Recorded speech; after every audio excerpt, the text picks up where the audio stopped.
There is always a next time. हो ना. Thank you. देऊन टाकलं त्याने काम दुसऱ्याला. आपण एस्टिमेट वेळेत न पाठवल्याने त्यांना असं वाटलं की आपल्याला या कामात इंटरेस्ट नाहीये. याला तू जबाबदार आहेस राधा. अरे असं कसं एकदम देऊ शकतात इतरांना काम? लोक एका नाही 4-4 इंटिरियर डेकोरेटर्सना काम देतात. मग चौघांची एस्टिमेट्स आली की ठरवतात कुणाला काम द्यायचं ते. आपण एस्टिमेटच न पाठवल्याने आपल्या हातातून काम गेलं. ठीक आहे ना, चिल. एवढा नको लोड घेऊस. दुसरा प्रोजेक्ट मिळेल. Big deal. It is a big deal Radha. एकतर हलगर्जीपणामुळे काम गमावणं हे चुकीचं आहे आणि दिलेलं काम वेळेत पूर्ण न करणं हे त्यापेक्षा चुकीचं आहे. एकीकडे म्हणतेस की तुला स्वतंत्र व्हायचंय, तुला काम करायचं, आणि अशी केअरलेसली कशी वागू शकतेस तू? असं कसं चालेल? तू एवढी का रागवतेस मम्मा? मान्य आहे मी तुझ्याकडे काम करते, बट यू रिमेंबर ना मी तुझी मुलगी पण आहे. हेच चुकतंय तुझं. ऑफिस आवर्स मध्ये तू फक्त एम्प्लॉई आहेस, माझी मुलगी नाही आहेस.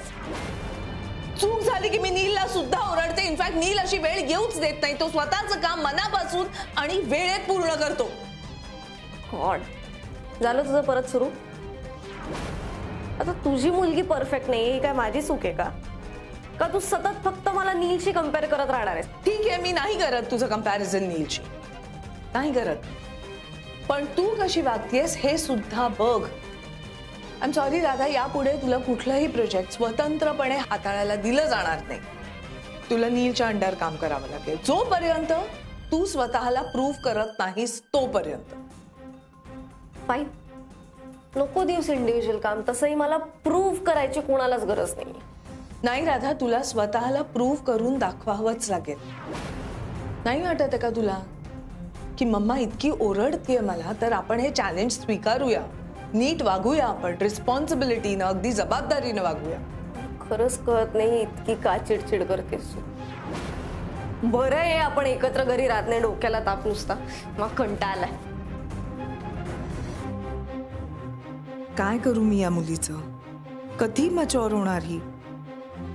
तो नील बिचारा सगळी कामं इतक्या जबाबदारीनं पूर्ण करतो, राधा मात्र हलगर्जीपणा करते.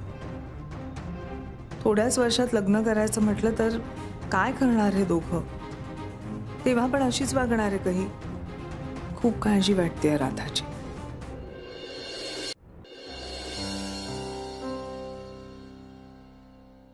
झालं का तुमचं सुरू? तुमच्यामुळे ना स्वतःच्या वाड्यात राहायची चोरी झालीये मला. सारखं आपलं एकच सुचतं, जवळ जवळ करायचं नुसतं. पण त्यात काय?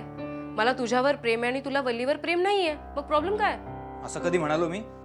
सचिन, सिरियसली तू असं म्हणून काहीच होणार नाहीये. वल्लीला तुझी किंमत कधीच कळणार नाहीये. तू उगाच तिच्यावर प्रेम करतोय, तुला काहीच मिळणार नाहीये. खरं सांगते मी, असं नको बघू. मी तुला एक सांगू, तू सिरियसली आता माझा विचार कर.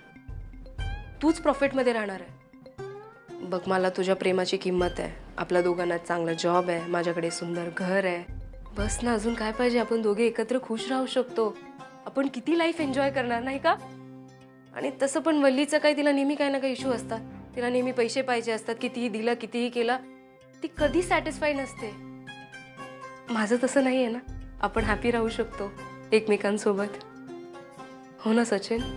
मॅडम, हे जे स्वप्न तुम्ही बघताय ना, तुमच्याकडेच ठेवा. आणि तसं काही होणार नाहीये.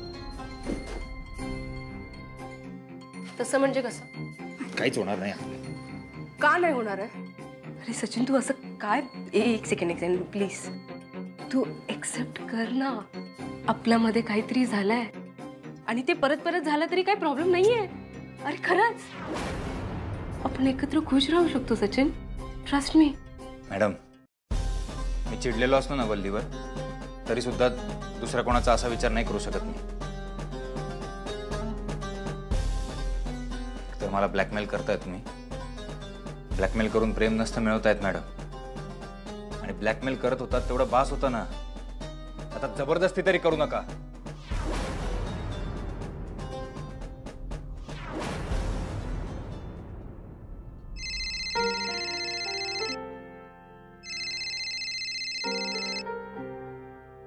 हाय, बोल. काय ग, काय झालं? इतका असा दमलेला, थकलेला, इतका असा निरुत्साही हाय? बरं आहे ना सगळं? अरे कामात होते. नाही नाही नाही, हे हाय कामामुळे आलेलं हाय नाही. हे हाय काहीतरी बिनसलंय वाला हाय. काय झालं? परत राधा आणि तुझं भांडण वगैरे झालं की काय? राधाचाच विचार करत होते. काय झालं? तिला एक एस्टिमेट पाठवायला सांगितलं होतं मी. अरे तिने माझा मेसेजच वाचला नाही. कसं कळेल पाठवायचंय ते? ते काम गेलं, वेळेत गेलं नाही एस्टिमेट म्हणून. हे सगळं राधामुळे झालं आणि राधाला याच्यात एवढूच सुद्धा गिल्ट येत नाहीये पट्या. अगं राधा आहे ती, अशा लहान सहान गोष्टींचं गिल्ट घेत नाही ती.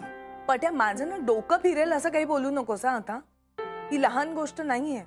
माझ्या हातचं एक काम गेलं. मला नोकरी नाहीये पट्या की महिन्याच्या महिन्याला माझ्या अकाउंट मध्ये पैसे पडतात. सेल्फ एम्प्लॉईड आहे मी. मला काम शोधावं लागतं, एस्टिमेट वेळेत द्यावं लागतं, ते अप्रूव्ह झालं तर काम मिळतं, ते मला नीट करावं लागतं आणि त्या जोरावर मला बाकीची कामं मिळतात पट्या. अगं अगं रिलॅक्स रिलॅक्स. पट्या मला ना राधाचं वागणं फार निष्काळजीपणाचं वाटतं. असं वाटतं तिला कशाची काही पडलेलीच नाही. अरे हे बरं आहे तुझं.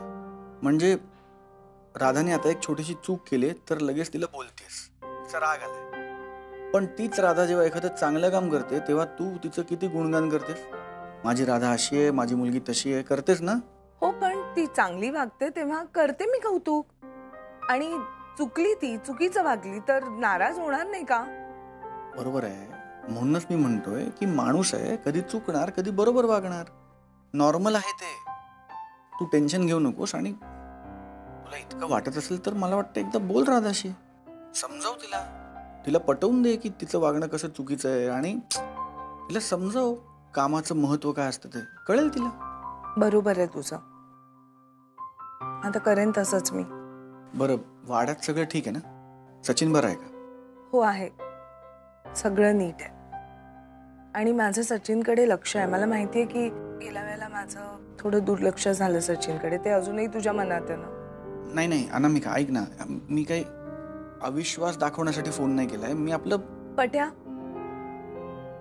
तुझ्या विचारण्याचा त्रास नाही झाला. स्वाभाविक आहे ना तू चौकशी करणं. तुझ्या घरात इतकं काय काय चालू आहे आणि तूच नाहीयेस इथे. मी समजू शकते, पण तू अजिबात काळजी करू नकोस. मी आहे ना इथे. मी नीट लक्ष ठेवेन सचिनवर. जितकं राधावर लक्ष आहे तितकंच माझं सचिनवर लक्ष आहे. म्हणूनच तर इथं वाड्यात येऊन राहिले ना, म्हणजे मला सगळं नीट सांभाळता येईल. Thank you, thank you so very much. तुझी आठवण येते. चल ठेवतो. माझा दिवस खूप हेक्टिक होता. उद्या निवांत बोलूया. ठेव फोन, जा. करतो मित्र उद्या आपण बोलूया. Miss you. Bye bye.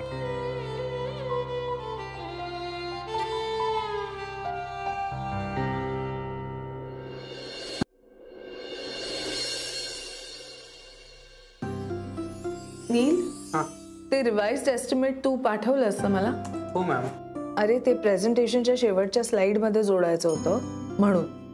आणि मूड बोर्डच्या 2 इमेजेस त्या चेंज केल्यास, मी मार्क करून ठेवल्या होत्या. हो मॅम, मी इमेजेस पण चेंज केल्यात. आणि तुम्ही मेल चेक करता का, एस्टिमेट आलाय का? हो, प्रेझेंटेशन एकदा रन थ्रू करते आणि मग सेंड करते. मॅम, आणि तुम्ही एकदा कलर पॅलेट पण बघून घेता का? इनक्रेडिबल जॉब नील. तुझं कौतुक करावं तेवढं थोडं आहे. हे डन झालंय आणि सेंड. नाही नील, फार छान काम केलंस तू. आणि सगळ्यात महत्वाचं म्हणजे तू पूर्ण रात्र जागून हे केलंस. अरे खरंच इनक्रेडिबल. म्हणूनच आपण हे वेळेत पाठवू शकलो नील. थँक्यू मॅम, पण हे कामच आहे माझं. हो नील, तरी पण त्या क्लायंटला एकतर कसं बसं प्रेझेंटेशनसाठी तयार केलं होतं मी. आणि इतका कमी वेळ मिळालाय तयारीला, तरी इतकं छान काम केलंस तू.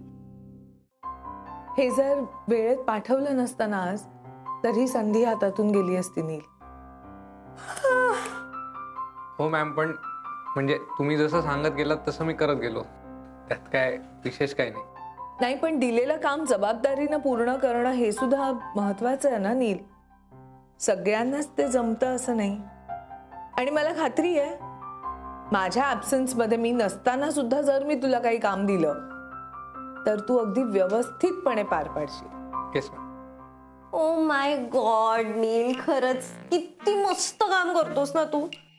आणि तुझ्या मॅम पण बघ ना, हाऊ स्वीट, किती गोड गोड कौतुक करत असतात. ए सॉरी टू इंटरफिअर, पण एक विचारायचं होतं, मी जरा बाहेर जाऊन बसू का? नाही, तुमच्या या ड्रामामध्ये मला असं युजलेस फील होतं, यु नो. असं काय बोलतेस राधा? आणि तुला कुठे काय कोण बोललंय? मग म्हणायची वाट बघत बसू का इकडे? त्यापेक्षा फोन बंद कर, तो गेम बंद कर आणि जरा काम करशील का थोडं? म्हणजे हा प्रश्नच येणार नाही. स्वतःला प्रूव्ह कर की. मी स्वतःला प्रूव्ह करतच होते मम्मा, इनफॅक्ट अजूनही करते. पण ना कधी कधी सतत काम करून करून असं ब्रेक लागतो माणसांना. म्हणजे एका आईचंच एक्झाम्पल घ्या ना. तिला असं आई बनून बनून कंटाळा आला आणि मग अचानक तिने असा ब्रेक घ्यायचा ठरवला. मग 2-2 दिवस घरातनं गायबच काय व्हायची, दुसरीकडे राहायलाच काय जायची, स्वतःच्या मुलीला भावच देणं बंद केलं, you know, things like that. Excuse me, पण कुठल्या आईबद्दल बोलताय तुम्ही? स्वतःच्या मुलीला वेळ न देणाऱ्या आई बाबतीत.